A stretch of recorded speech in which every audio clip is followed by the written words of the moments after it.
todos, bienvenidos a este nuevo video.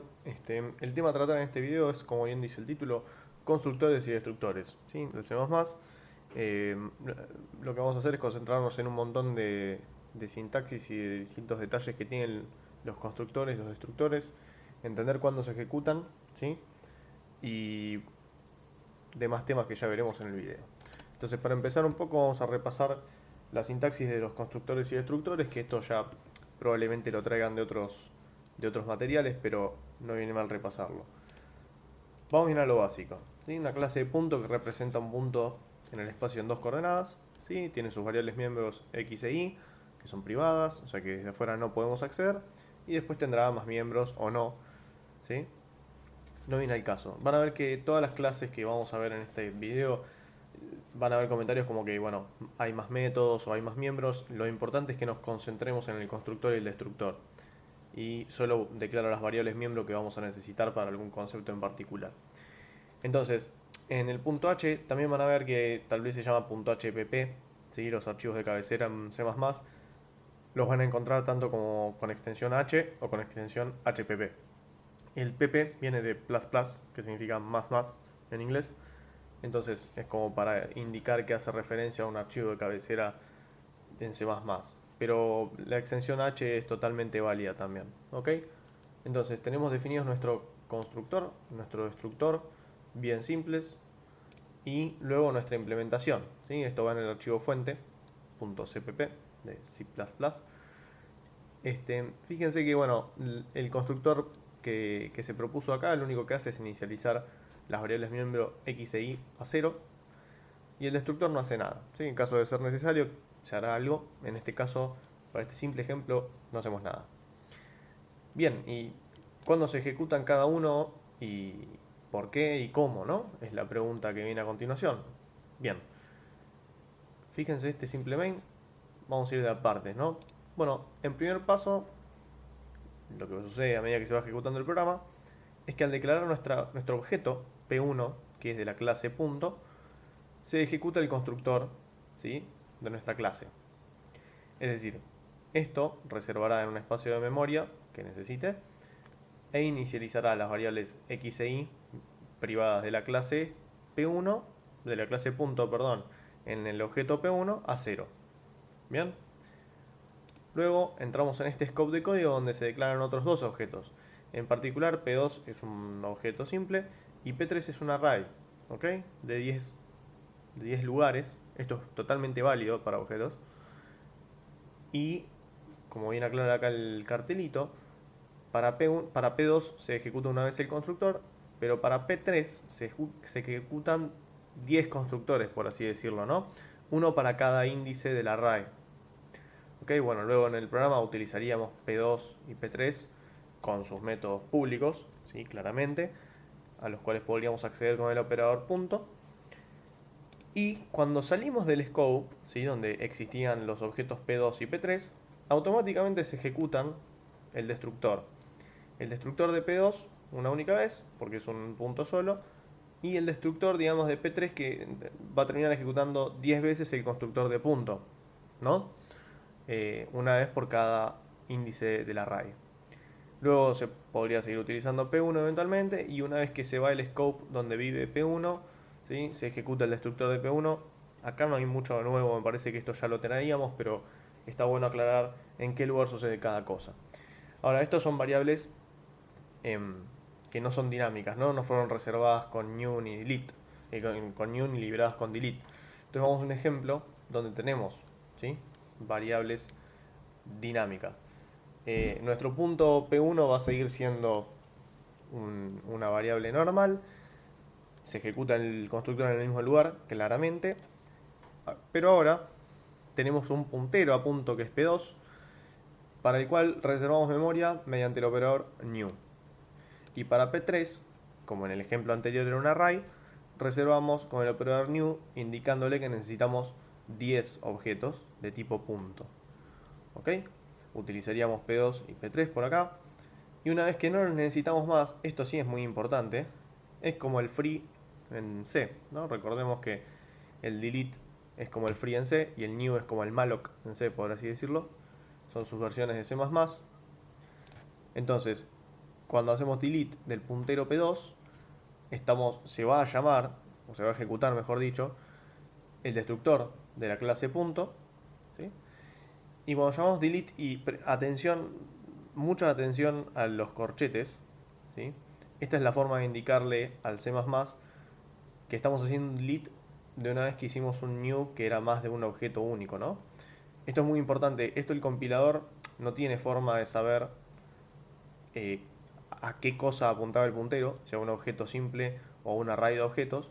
Entonces nunca nos tenemos que olvidar que si hicimos un new de más de un objeto, tenemos que ejecutar delete con estos corchetes. ¿Sí? ¿Para qué? Para que en este caso ejecute 10 veces nuestro destructor de la clase punto que estaban, digamos, vinculados al puntero P3. ¿Ok? Luego utilizaríamos P1 y como antes se ejecuta el destructor de la clase punto cuando la variable P1 se va de scope. Hasta acá venimos con cosas que relativamente podemos asumir que veníamos viendo de otros slides, ¿sí? De la introducción al C++ y demás. Ahora que ya vimos la sintaxis básica de los constructores y destructores, vamos a empezar a ver algo que tal vez es nuevo, ¿sí? Sobrecarga de constructores. Muchas veces queremos instanciar un objeto, ¿sí? Pero le queremos pasar cierta información a ese objeto. Eh, en- entonces lo que nos permite el C++ es definir más de un constructor, ¿sí? Para una clase. Y luego el compilador se dará cuenta cuál tiene que usar. Ahora vamos a ver cómo termina siendo eso, ¿no? Entonces, vamos a nuestra clase punto simple de siempre, de recién. Tenemos nuestro constructor sin argumentos, o constructor por default, también se le dice. Y luego acá tenemos un constructor sobrecargado, ¿no? Fíjense que a este otro constructor le pasamos un double que representaría la coordenada en X con la cual queremos crear, ¿sí? Nuestro punto. Y lo mismo para la coordenada Y. Fíjense que acá hay un comentario, más constructores sobrecargados, podrían eventualmente haber más constructores sobrecargados, ¿no? Pensando tal vez en la clase punto, digamos, en una coordenada en el espacio de dos dimensiones, uno podría querer instanciar un punto con el módulo y la fase, de alguna forma, ¿no? Por ejemplo, ese es un ejemplo que se me ocurre. Pero no viene al caso. Ahora vamos a la implementación. Tenemos nuestro constructor por default, digamos, o nuestro constructor sin argumentos, igual que siempre, inicializamos todo en cero. Y acá definimos nuestro constructor sobrecargado, ¿sí? Al cual le pasamos coordenada x e y, simplemente a nuestras variables miembro les copiamos, ¿sí? El valor, les asignamos el valor que nos pasan por los argumentos y se terminó. Ahora, desde el main, ¿cómo se utilizaría esto? Bueno, en este caso en P1 se llamaría o se ejecutaría el constructor de P1 sin argumentos, ¿sí? Porque no le estamos pasando nada. Y en estos dos casos se ejecutaría el constructor que vimos que le pasamos dos double. En el caso de P2 se le pasará 0 y 0, y en el caso de P3 1 y 4,2. ¿No?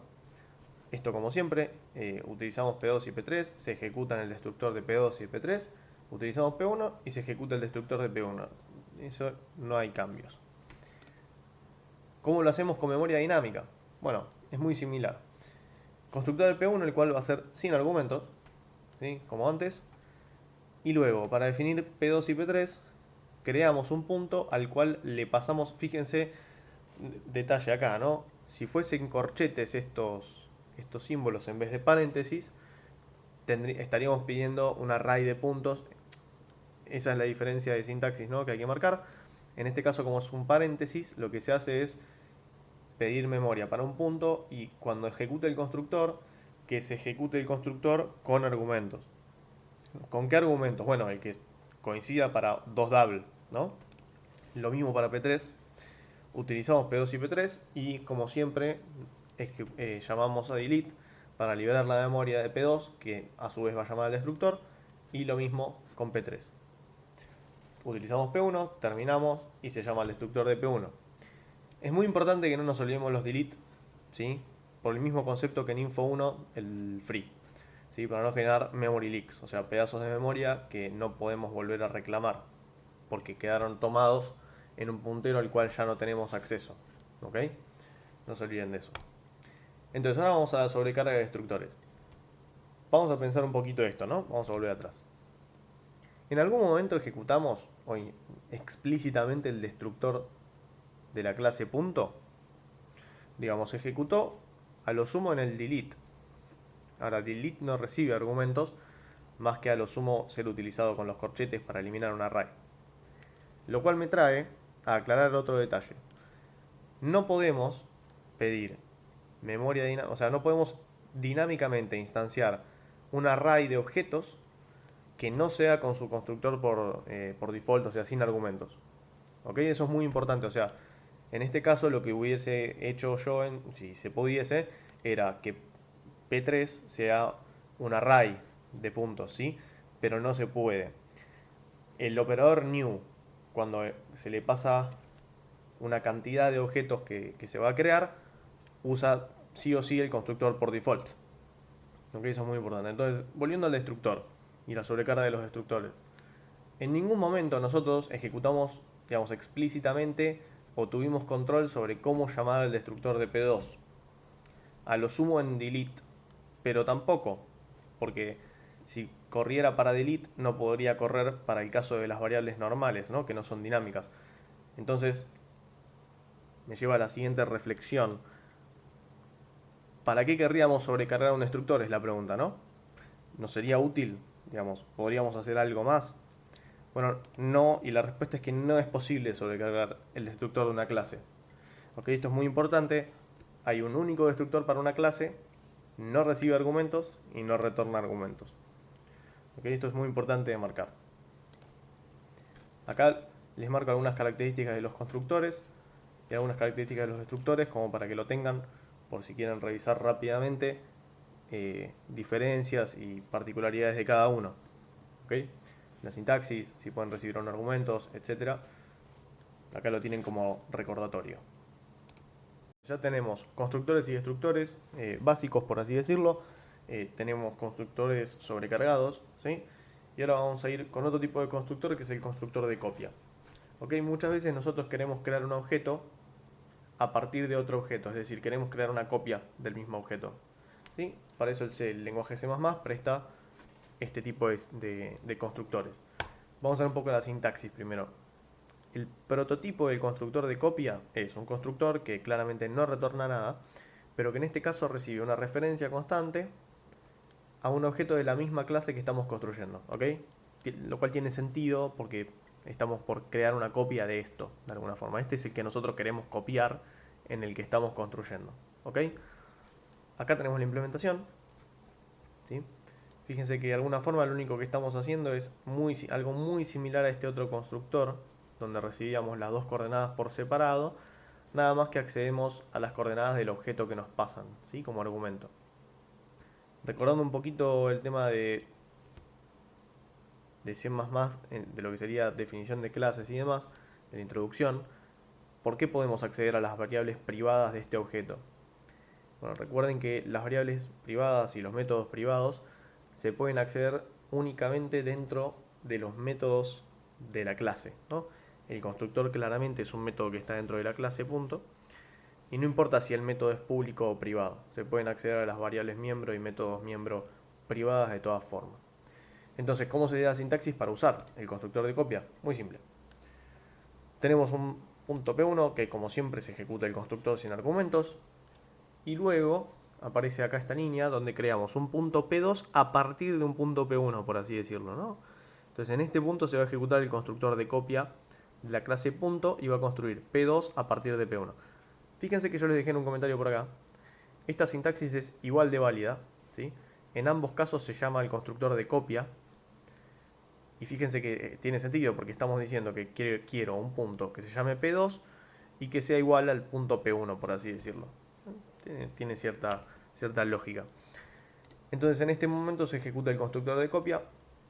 Utilizamos P2, se ejecuta el destructor de P2. Utilizamos P1 y se ejecuta el destructor de P1. Nada nuevo bajo el sol desde ese punto de vista. Ahora, vamos con una clase un poco menos trivial que la clase punto.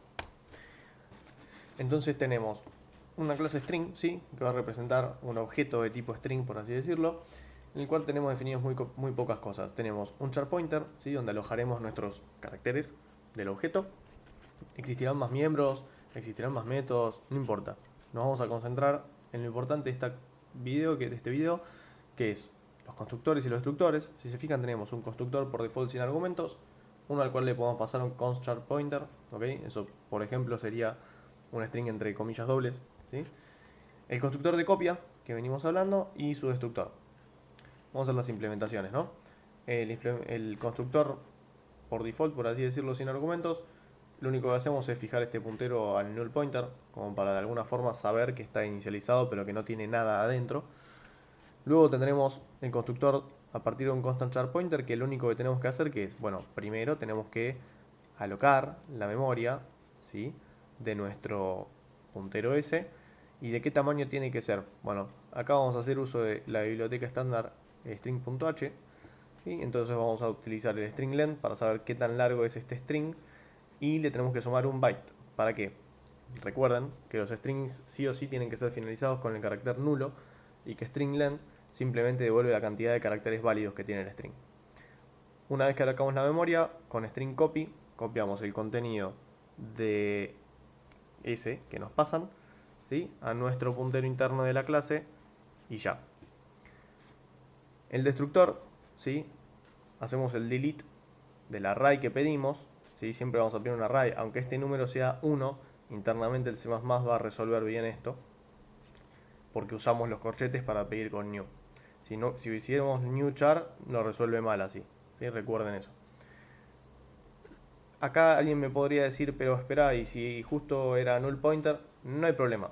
Si utilizamos el delete tradicional de C++ y no hacemos nada raro, esto puede ser null pointer y el C++ se va a dar cuenta y no va a liberar la memoria y no va a haber ningún problema.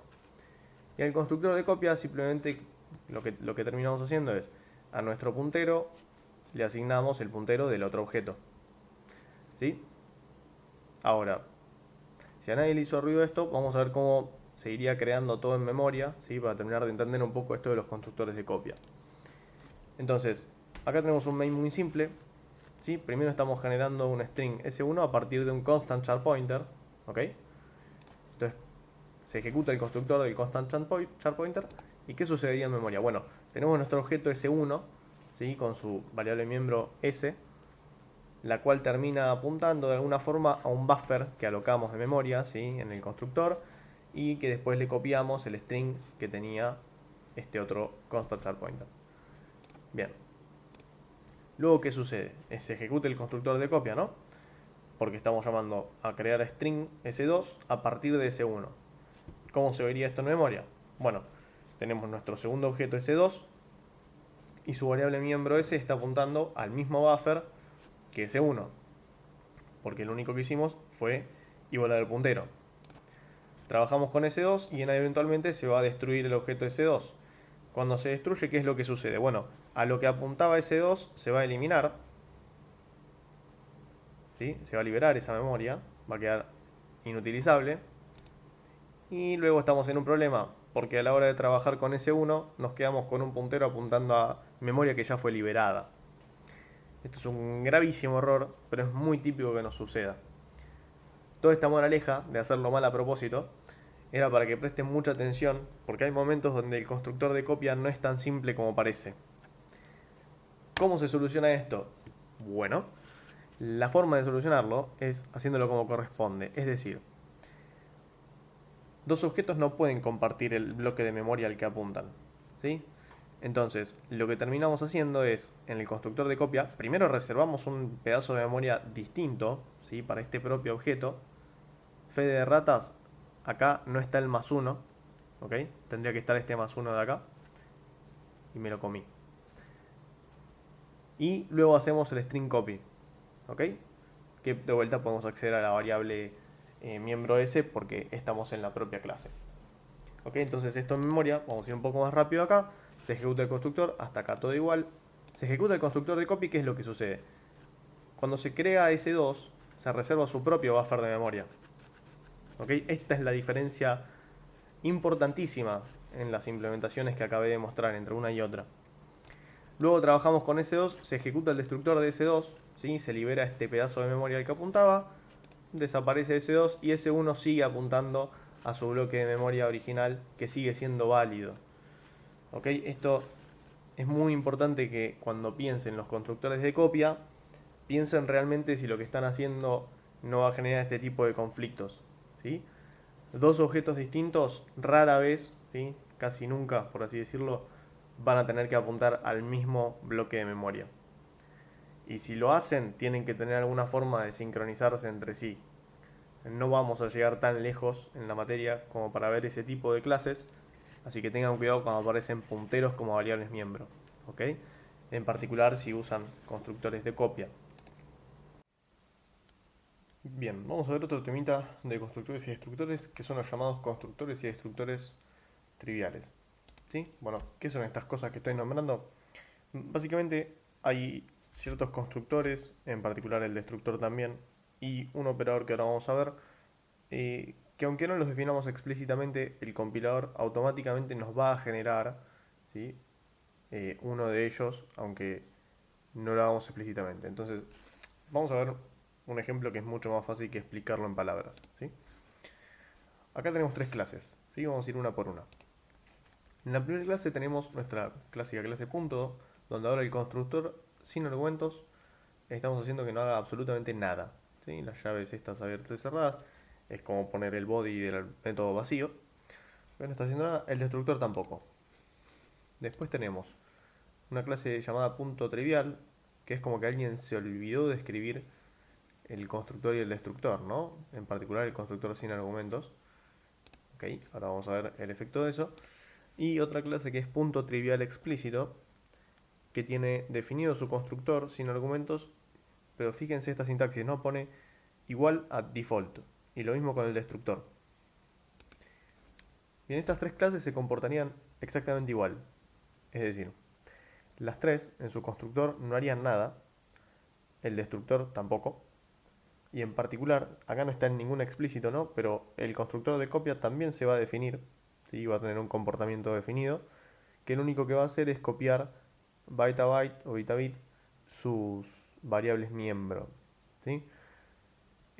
También se va a definir probablemente el operador de asignación, pero en este momento no nos vamos a ocupar de eso, recuérdenlo para cuando veamos operadores. ¿Okay? Entonces, vamos a ver. Constructor trivial, no efectúa ninguna operación, como ya dijimos. Existe únicamente si no existe ningún constructor sin argumentos definido o si es explícitamente indicado. Es decir, en el caso de punto trivial no tenemos ningún constructor sin argumentos definido. ¿Ok? Y tenemos en esta otra clase, punto explícito, explícitamente le estamos diciendo queremos que sea el trivial. ¿Eh? Con esta palabrita clave default del C++, implica decir este constructor, hacémelo el trivial. En particular ahora aprendimos que no hace nada. ¿Ok? Pero por claridad no está de más que conozcan esta sintaxis porque también la pueden ver en algún código de alguien más, ¿no? Lo mismo con el destructor, sí, es exactamente lo mismo, nada más que existe únicamente si no existe ningún constructor definido o si es explícitamente indicado, es igual, digamos, ¿no? No tenemos en esta clase, punto trivial, no tenemos definido el constructor, el destructor, y acá lo estamos definiendo al trivial como explícitamente. El constructor de copia, como ya dije, copia los miembros del objeto a copiar al objeto que está siendo construido. Y existe de vuelta únicamente si no está definido ninguno o si lo indicamos explícitamente. Y el operador de asignación no nos vamos a ocupar hoy. Eso lo vamos a dejar para otro video, otra clase. ¿Ok? Ahora vamos a ver una última cosa. También podemos eliminar el constructor trivial. ¿Qué implica esto? Bueno, esto implicaría esta sintaxis, ¿sí? De constructor sin argumentos igual delete, ¿no? Le suena de cuando manejamos memoria dinámica. Esto lo que implicaría sería que nadie va a poder construir un objeto de la clase punto que no le pasen argumentos al constructor. Esto, por ejemplo, nos prohibiría de alguna forma crear arrays dinámicos, ¿no? De la clase punto. ¿Eso es bueno o malo? La verdad, no importa. Es cómo funciona, ¿sí? Después, en cada caso de cada clase que estemos desarrollando, veremos si es un comportamiento deseado o no, que es distinto. Eso es otro debate. Entonces, en este caso, solo podríamos crear puntos usando este otro constructor o el constructor de copia, que acá está asignado como al trivial, al igual que este constructor. ¿Ok? Bien, y ya para ir cerrando este video vamos a ver una última cosita de los constructores. En particular esto solo aplica a los constructores, ¿ok? Tanto como de copia, como el default y como los sobrecargados, ¿ok? Que son las listas inicializadoras. Entonces, vamos a ver, esto es lo que hicimos al principio, es muy similar a la clase que hicimos en el principio del video, donde tenemos nuestra hermosa clase punto que no hace mucho, pero bueno, y tenemos nuestro constructor sin argumentos, el constructor sobrecargado al cual le pasamos dos doubles, y el destructor que ahora que sabemos esto del default, le ponemos por default acá y no hace falta implementar nada en el archivo fuente. Recordando, el constructor sin argumentos, por lo menos al principio del video, ponía ambas variables miembro a 0 y cuando le inicializábamos con dos valores double, le asignaba estos valores a cada coordenada. Ahora, esto se puede transformar en esta otra cosa. Si fíjense, el punto H está igual, ¿sí? El archivo de cabecera está igual, pero fíjense esta sintaxis que particular, ¿no? Digamos, el constructor sin argumentos, dos puntos, y después la variable miembro, x, que es de la clase, entre llaves 0, la otra variable miembro, entre llaves 0, llave. Vamos a explicar esta sintaxis. Esto quiere decir, yo quiero que la variable miembro esta me la inicialices con este valor y esta otra variable miembro me la inicialices con este otro valor. Esto es prácticamente idéntico a hacer esto, ¿sí? O sea, en este caso no se ve mucho la gracia de las listas inicializadoras en los constructores, pero es para presentarles la sintaxis de una forma simple, ¿ok? Así como puede ser en el constructor sin argumentos, puede ser en el constructor con argumentos, podría ser en el constructor de copia, ¿ok? Donde recibiríamos un const.reference p y acá pondríamos entre llaves p.x y acá p.y, ¿no? Se lo imaginan. Cualquier cosa lo pueden consultar si no les quedó claro. Pero bueno, esta es la sintaxis. Esto es lo más importante, que entiendan cómo se define una lista inicializadora en un constructor. Si se fijan, no es obligación definirlo así. Nosotros acá lo definimos de esta otra forma y está perfecto. Pero ahí viene el problema. Hay lugares donde es necesario. Vamos a otro ejemplo, ¿sí? Una clase producto, imaginémonos que es un producto de un supermercado o lo que sea, un producto de una tienda, si quieren, donde eliminamos el constructor por default, o sea, sin argumentos. Tenemos un constructor sobrecargado con un entero que es el ID del producto, ¿sí? Si se quiere, y bueno, tiene su variable miembro, que fíjense, el modificador este es el que importa, que es constante. ¿Ok? Entonces, vamos de vuelta. El constructor por default está eliminado, entonces sí o sí vamos a tener que crear objetos con este otro constructor. El problema es que esto es un error de compilación. ¿Por qué? Por el const. Piensen lo siguiente. Const es un modificador que indica que esta variable no puede cambiar nunca de los jamases su valor. Y una vez que entramos en el cuerpo del constructor de la clase, ya esto cuenta. Es decir, nosotros no podemos modificar el valor de esta variable miembro ID así. ¿Cuál es la solución a este tipo de cosas? Nuestra buena amiga la lista inicializadora. Entonces fíjense que en este caso sí no nos va a dar un error de compilación, ¿ok? Y esta es la forma básicamente de inicializar variables miembro constantes, ¿sí? Con parámetros que nos pasan. Tranquilamente podríamos hacer que si el constructor sin argumentos es ejecutado, le inicialice con algún valor inválido, no sé, con -1 o lo que sea, pero de esta forma nadie puede crear un producto, justamente, sin argumentos en el constructor. Entonces, esta es la parte importante. Hay casos donde la lista inicializadora es necesaria, no es simplemente que quede más lindo como escribí el código, ¿sí? Esto es muy importante que lo entiendan. Vamos a otro ejemplo donde también el tema de las listas inicializadoras son necesarias. Acá no hay escapatoria. Esto da un error de compilación. Vamos a analizar por qué. Tenemos una única variable miembro de la clase que es una referencia. Si recuerdan referencias, y si no recuerdan repasen el otro video, una referencia no puede no estar inicializada. Siempre tiene que ser creada e inicializada a la vez. ¿Para qué? Para generar el alias a la variable que estamos haciendo referencia.